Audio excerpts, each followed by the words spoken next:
Hello there.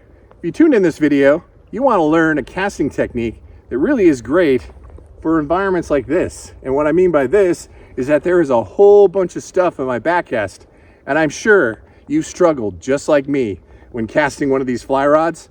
How many times have you put it into a tree or a bush behind you when trying to cast traditionally, right? It can be a really big pain in the ass. So what I'm going to show you today, there's going to be two different casts. One is the tower cast, and the other is the roll cast.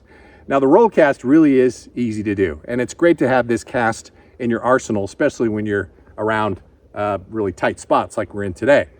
So really the key to the roll cast is you're not going to roll cast any more than probably 20 or 30 feet, which is okay when you're fishing a stream that might be only 40 feet across. So that's okay. So the first thing you want to do is you want to get the floating line out beyond the tip of the fly rod, because the important part of a roll cast is that you want to have line in the water that helps kind of anchor the cast, right? If you don't have any floating line in the water and you go and make the roll cast, it just doesn't present quite as well, because you need kind of the tension of that floating line that's in the water to give resistance and help kind of load the rod and load the cast, if that makes sense. It's tough to do it without having line in the water. So I've got out probably, I don't know, 30 feet of line. But really the way to do this is essentially you're going to bring the rod up right up to about 1 o'clock, and in one motion you're holding on to the line with your non-casting hand. With one motion you're just kind of going to flick everything out, right? And I also try to keep the line upstream, I guess you can say, of my fly rod, because if the line starts going downstream and you do a roll cast and you're right-handed like me, a lot of times that line is going to cross itself. So I'll get the line upstream, get to about 1 o'clock, right? There's a nice little D loop behind me of the line, and you just flick it out there. And really it just goes out there super easy with little effort. You don't have to put a lot of punching power behind it when you're delivering this fly. So let's do this again.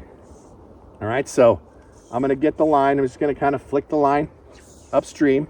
I got some line sitting in the water right now. I'm gonna go to 1 o'clock, right?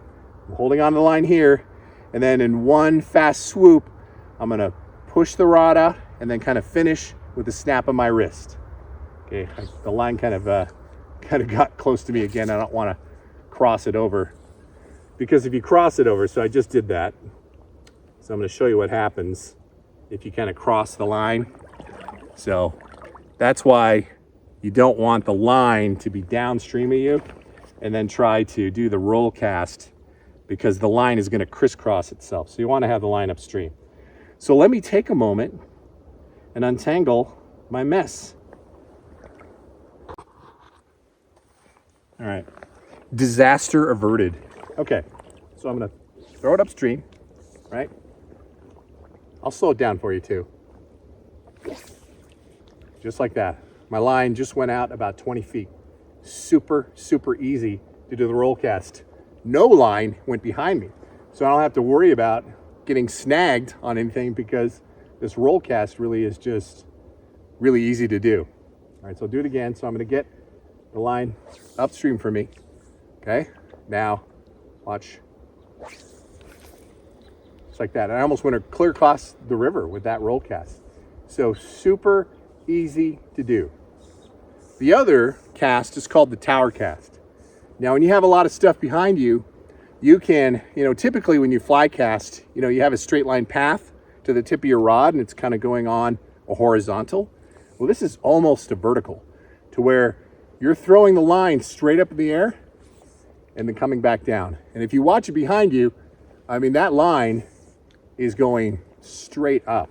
I'm gonna move away so you can kind of see. Watch this. Straight up and down, right? It's still going behind you, but it's going at a very sharp angle. Straight up and then straight down. It's a very deliberate cast, and that's called the tower cast. And that is if you have some stuff behind you, but maybe you've got 10 feet of clearance before you have anything. That can be very effective when you're in tight spots. So the roll cast and the tower cast, and you'll be able to fish these tight fisheries with a lot less frustration. All right, and hey, if you need a little help with your fly fishing cast the traditional way, check out this video right here, 8 minutes, and I promise you'll cast that fly rod a little bit better than you are today. All right, everybody, till the next time, fish on.